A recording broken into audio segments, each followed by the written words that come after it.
This is a video going over the 2.5 practice. First problem here, the scatter plot shows the relationship between temperature and the number of chirps by a cricket. As the temperature increases, you can see they chirp more often. That's why we hear it in the summer more often. Anyway, okay, so this equation gives you this equation. The line is this equation. So predict the number of chirps at 82 degrees. 82 degrees is our x variable, so we're going to put 82 for that x. So our predicted y, predicted number of chirps, is equal to negative 0.31 plus 0.212, and our temperature is 82 degrees. Putting this in your calculator,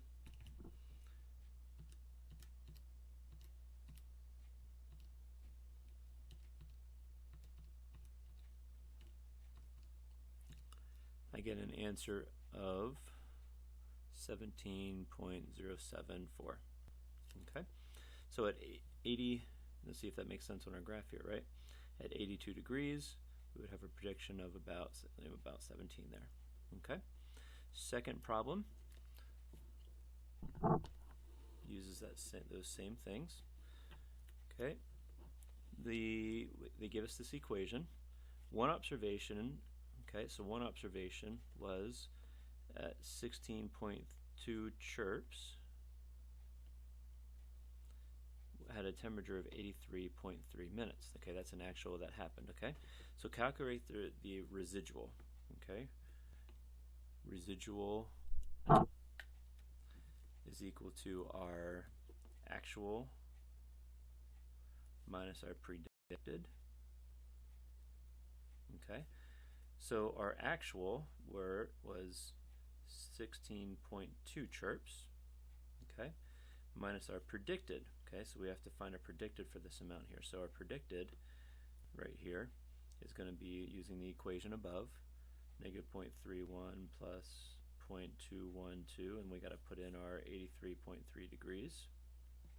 Okay, grab my calculator here and put in 83.3, and we get a predicted of 17.35. Okay, so our residual 16.2 minus 17.35 gives us a residual of negative 1.15. Okay, so if you're thinking about this graph right here that we looked at earlier at 83.3 degrees, okay, that's probably this one right here. Well, maybe that one. Okay, but anyway, it was, the prediction would be on the line, and our actual was 17. I'm sorry, our predicted was 17, our actual was 16.2. Looks like this point. So our predicted is right here, our actual is right here. It's off by 1.15, and it's below, so that's why it's negative. Okay, so there's our residual. Part B, interpret that residual. So interpret the residual for the observation. So the actual was 1.15 chirps below what we were expecting.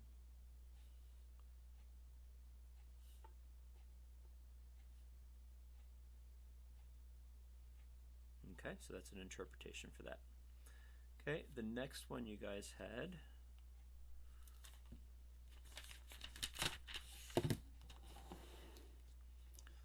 okay, it's right here. So we have this same problem. Interpret the slope and the y-intercept. Okay, so our slope is equal to 0.212. It's always what's next to the x, and that's over 1. If we think about it, it's the change in y over the change in x, and our y was the number of chirps, and our x was the temperature. Okay, so an interpretation for this would be for every increase of 1 degree, we predict the number of chirps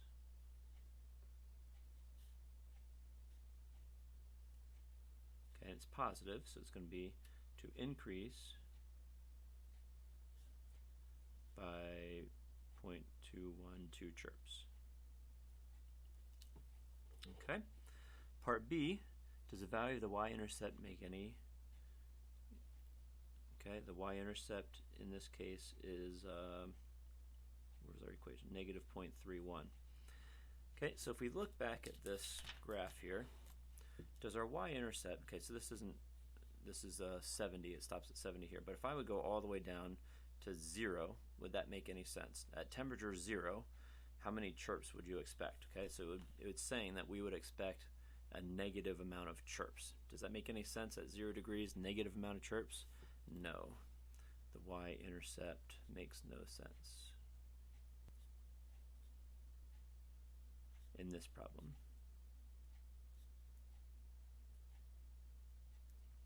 Okay. Okay, now the other ones we're going to do the same thing. Okay, so the fourth problem you guys had. So we're looking at the 40-yard dash, the times in the 40-yard dash, and the distance in the long jump that they had, and it gives us this equation here. So we have our equation y hat is equal to 415 minus 45.7x. Okay, so we want to make a prediction for somebody that was at 6 seconds. Okay, so at 6 seconds we're going to plug in that 6 right there. So at 6 seconds, our prediction for that would be 140.8 inches for the long jump. Okay, so part B said, would you be willing to use the regression line to predict the long jump distance for a student whose time was 3 seconds? Okay, so our data comes only down here to 5 seconds. If somebody jumped 3 seconds, would you want to use this data?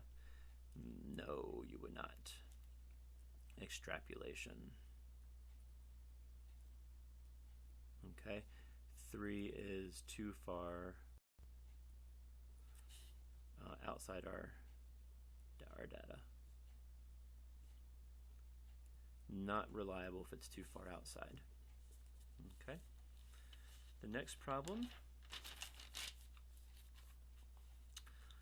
Okay, this one right here. So better than expected. So we have our line there once again. So one student had a 40-yard dash time. Whoops, that's not right.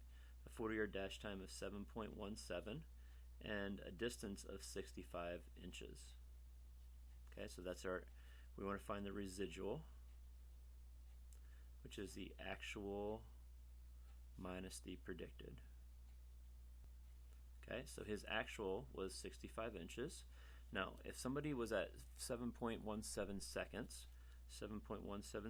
we could estimate what our prediction in there, but let's actually use this equation. So I'm going to plug in 7.17, and we get a predicted value of 87.33. So if I subtract them, 65 minus 87.33, I get negative 22.33. Okay? So I think we're talking about this point right here. Okay? They had a certain 7.17 seconds, and 65 was their distance, and they are below. That's why it's negative, and they're 22 off of what we would be predicted. Okay, so negative 22.33. Okay, so the part B is interpreting it. This runner or jumper was 22.33 inches lower, because it's negative, than predicted. Okay, so that would have been number 5 for you guys. Number 6.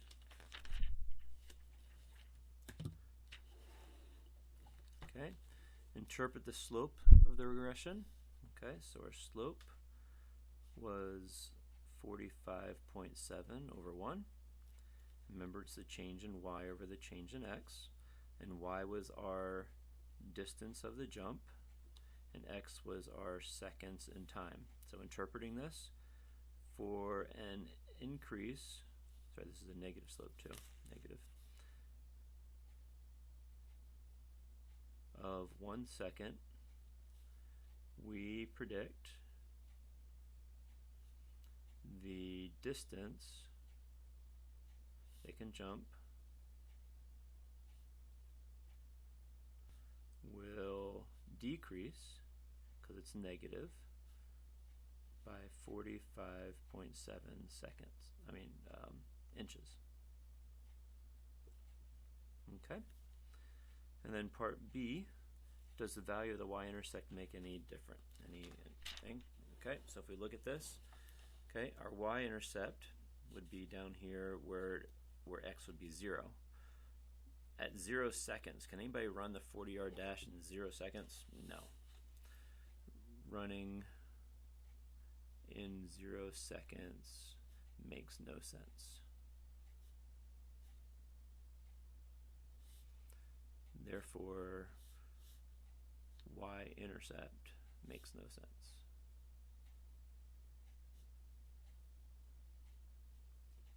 Okay. And the last problem you guys had is this one right here, roller coasters. Roller coasters with larger maximum heights usually go faster than shorter ones. Here's a scatter plot of x is the height of the roller coaster in feet, and y is the maximum speed in miles per hour for 9 different roller coasters that opened in 2012. And we have this equation here. Y hat is equal to 28.17 plus 0.2143x. Okay, so part A asks us to calculate and interpret the residual for an iron shark, which has a maximum height of 100 feet and a top speed of 52 miles an hour. Okay, so the residual is the actual minus predicted. Okay, so our actual is 52 miles per hour, and predicted, you got to plug in 100 here. So 28.17 plus 0.2143 times 100 gives us 49.6. So our actual minus our predicted is 2.4. Okay, and if we think about which point that is on here, at 100 is one of these two. Okay, so you can see that it's 2.4 miles per hour greater than what we predicted. Okay, so that's the interpretation. 2.4 miles per hour greater than predicted. Okay, part B, interpret the slope. Okay, so our slope is the 0.2143 over 1. So once again, it's the change in y, which is the miles per hour, divided by the change in x, which was the height. Okay, so we would say for each additional foot, we predict the speed to its positive, so increase by 0.2143 miles per hour. Okay, part C, does the y value have any meaning in this context? So a height of 0, no. Y-intercept height of 0 would make no sense. Height equals 0 makes no sense. Okay, so there's the homework.